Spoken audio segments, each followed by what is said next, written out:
Hello and welcome to the National 8A webinar series. I'm Melissa Saz, the Deputy Director of the National 8A Association. We are a nonprofit with a mission to provide education and guidance for all aspiring current and graduate 8A businesses. We are also proud to work with minorities, HUBZone, veteran-owned, women-owned, 8A joint ventures, federal agencies, prime contractors, and industry professionals. Before we begin, I would like to provide a few reminders for today's session. This webinar is being recorded and will be posted on their website with the presentation materials after the webinar. If you would like to ask a question, please use the chat everyone box or email events@national8aassociation.org and we'll do our best to answer these questions. Today's session will be on doing business with the Department of Education. We are excited to have Calvin Mitchell, the OSDBU Director for the Department of Education, presenting for us today. Hello and welcome, Calvin. Hello. All right, the floor is yours if you want to kick us off. Sure. Thank you so much. And I'm very appreciative for the invite. I want to set the stage to help you to be really competitive at the Department of Education. I am the senior executive over the Department of Education's small business program. I'm going to walk you through kind of our mission. I'm going to walk you through some spend data to hopefully help you to assist you with maybe your segmentation strategies or capture whatever you're trying to do in terms of really developing how you're going to engage the Department of Education. In the end of the presentation, I'm going to do a little bit of a talk about some of the things that I'm doing to kind of help you to be successful, and hopefully we will be able to kind of get it off the ground. So without further ado, I'm going to get started. And you can put your questions in the chat there. I will not stop as your question comes in. We're going to reserve the questions till the end, just to make sure that I'm timely, because those who know me know that I can talk for quite some time, and they don't want that. They want to make sure you get the meat and potatoes and all the information that you need. So when we talk about the Department of Education, we commonly refer to ourselves as the department or Ed. Just so in correspondence and you're engaging with Ed folks, you're speaking the lingo. Most people think of us in one way, right? Most of us engage the Department of Education from this federal student aid perspective. But we do have more that we offer. But what I like to do with this slide here, which shows our mission, is also talk about a little bit how contracts manifest themselves based on our mission, right? And so when you see in below where it says Ed is dedicated to establishing policies on federal financial aid for education and distributing, as well as monitoring those funds, that inherently is the federal student aid. Federal student aid makes up about 75% of our annual spend year over year. So that's where the most of the contract dollars are coming from. There are two contracting offices there's really three, but really two that are really large, right? The other one spends about $1 million a year, and there's not that many opportunity, to be quite honest. But the federal student aid is our largest contracting shop. It's been about $2 billion a year. Again, that's about 75% of our annual contract spend. Then we have contracts and acquisition management. Contracts and acquisition management basically handles all the other program offices that support the Department of Education. I'm going to talk about some of the key program offices, or funding offices is the nomenclature you might use if you're doing your market research. Those top funding office that I'm going to show you later make up about 96% of our spend. So 5 offices, 96% of our spend. So it kind of gives you a good idea when you're doing your market research, when you're trying to evaluate where opportunities might come out, that kind of gives you a scope. Lastly, our last contracting office, which I said is really small, they spent about $1 million. most of that is a large contract to manage basically the enterprise of what they do, and that's National Assessment Government Board, also known as NAGB. Now, so as such, we have 3 HCAs, and then we have a senior procurement executive. So that's federal student aid. Then you might say to yourself, monitoring those funds, what does that mean? What kind of fund? So Department of Education does a lot of grant work. We're one of the largest grant-making institutions across the federal government. So anything related to training, anything related to actual grants management is done at the Department of Education. Here's something that's interesting that a lot of people may not think about: collecting data on American schools and disseminating research. A lot of times people don't think of one of our second largest spenders, second largest funding office, which is Institute for Educational Science. Institute for Educational Science is responsible for collecting data on American schools and disseminating research. They do a lot of research contracts and do a lot of statistics, a lot of surveys, just to make sure that students see where students are. They do modeling to see kind of where students are in terms of the proficiency. So those are some other types of work that happen. So if you're in the statistics area, if you're in the research area, there are opportunities there to create a good niche market. The last two is focus on national key educational issues.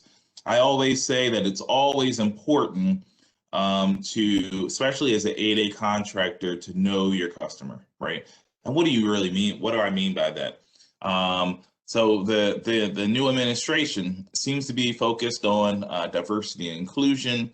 They seem to be focused on equity amongst small business groups. They seem to be focused on education, right? The First Lady is a former teacher. So what does that mean in terms of emerging requirements that may come out as a result of a new administration that Department of Education didn't plan for several months ago? So I always say sometimes 8As are always helpful, because not only do you help us in terms of an acquisition strategy, right, and the sole source award, providing that expertise, but you also provide us with a tremendous help, because sometimes requirements come out that we weren't anticipating, right? And it could be a shift in policy. It could be a shift in maybe some research that we've done, right? We wouldn't have all expected COVID, and now that COVID's here, how are we reacting to it? How has our educational system changed? How are we reacting to kids coming back into schools? What does that look like? So sometimes that's going to be a good way to know really the marketplace, right? And I call it the marketplace because that's what we are, right? We spend about $500 billion in the federal government a year, 2.7 billion just in Department of Education, right? So we are a marketplace. And so that's kind of the nomenclature that I'm going to be using kind of as we move forward. All right, could you advance the slide, please?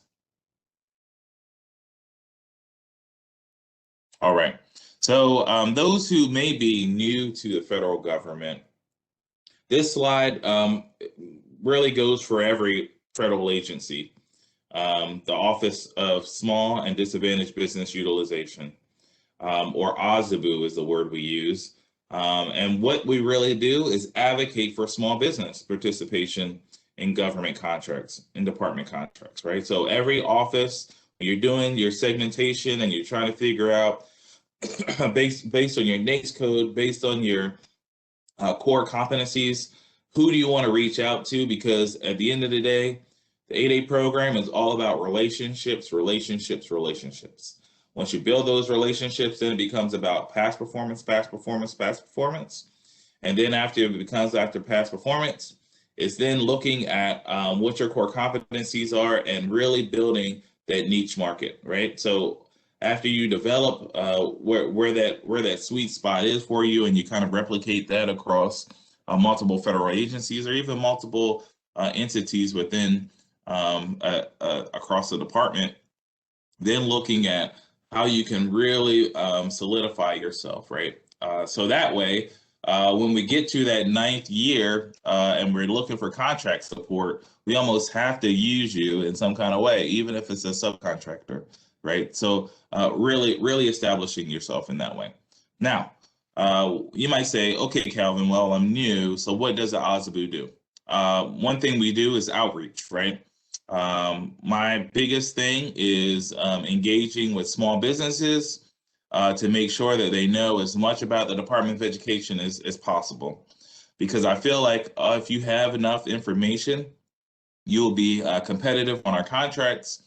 And when we come to a point where we might need a sole source contract, that you'll have a deep enough knowledge so you can hit the ground running. So I'm really building relationships with the 8A Association. I'm building relationships with other associations, Montgomery County Chamber of Commerce, so on and so forth.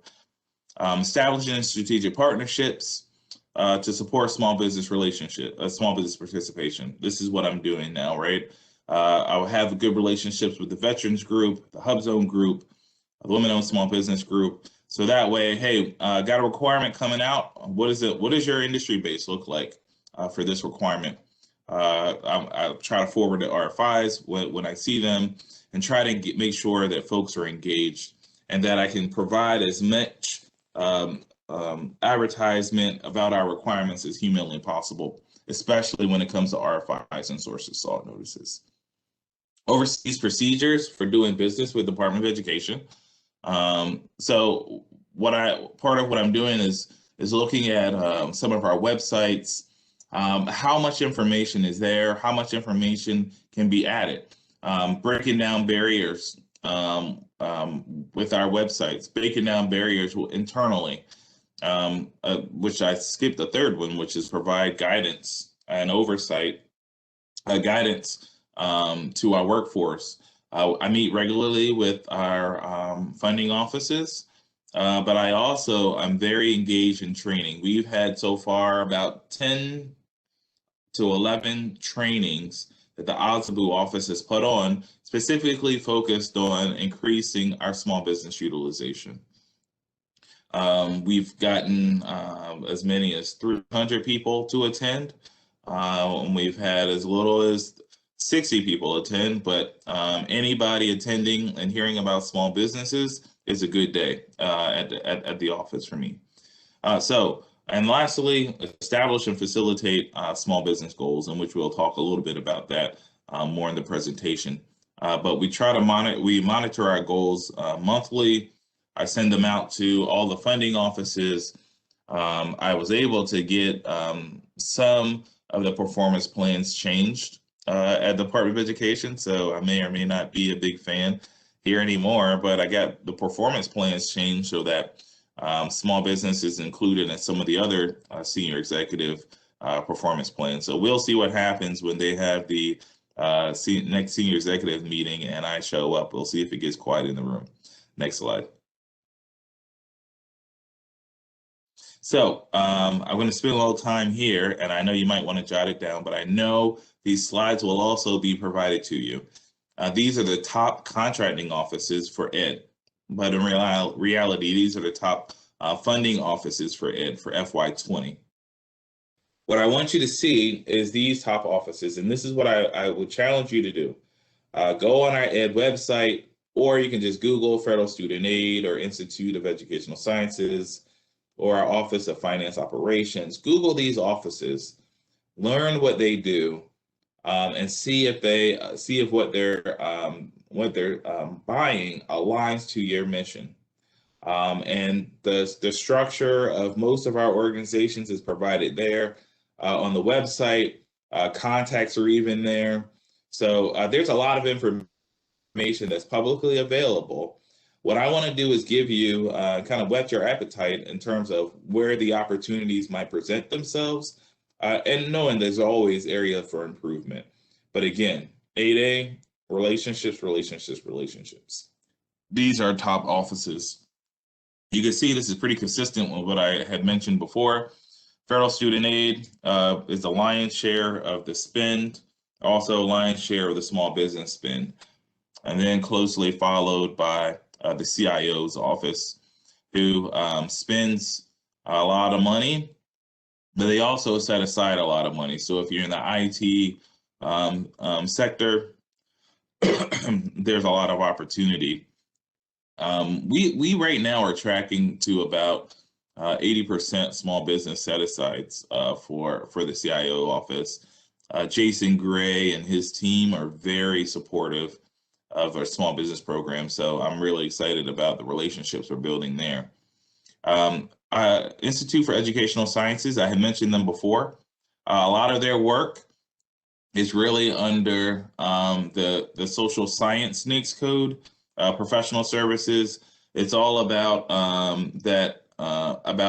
about the understanding and research and development, and that type of work is really done there in that office. Research and development.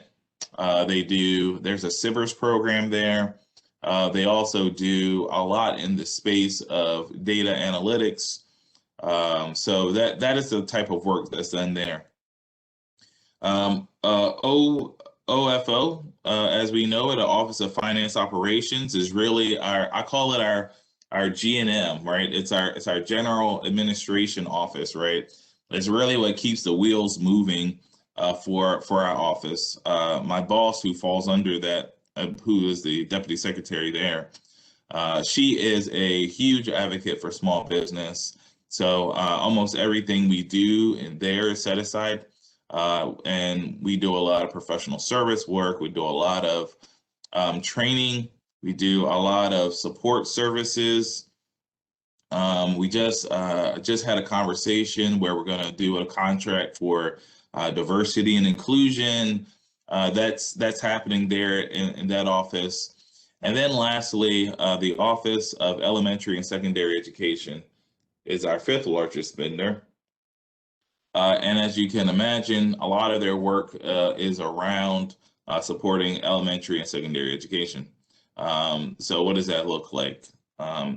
Mostly professional service contracts with that are even supporting directly or indirectly school systems.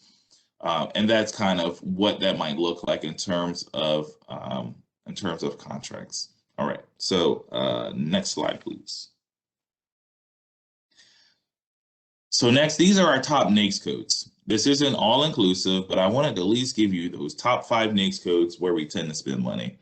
There may not be a surprise that collection agencies is a large area for us, especially when you think of federal student aid. I will say that may look different in 2021 as the FS Federal Student Aid Next Gen project is underway. And as they start to relook at how we traditionally engage our borrowers for federal student aid. Research and development in the social sciences and the humanities, that's IES. We talked about that a little bit. That's where we do a lot, under the NAICS codes, where we do a lot of research and development. That's where we do a lot of statistics work. And then that miscellaneous financial investment activities, that's where a lot, again, federal student aid, administrative and general consulting services, that kind of is pretty far reaching. And then again, federal student aid is the last one, other activities related to credit intermediation. All right, next slide. All right, so now I wanted to give you kind of like our Ed 8A spend summary. So you can kind of see where we tend to spend. Surprisingly, we do not use the 8A program as much as I would like us to.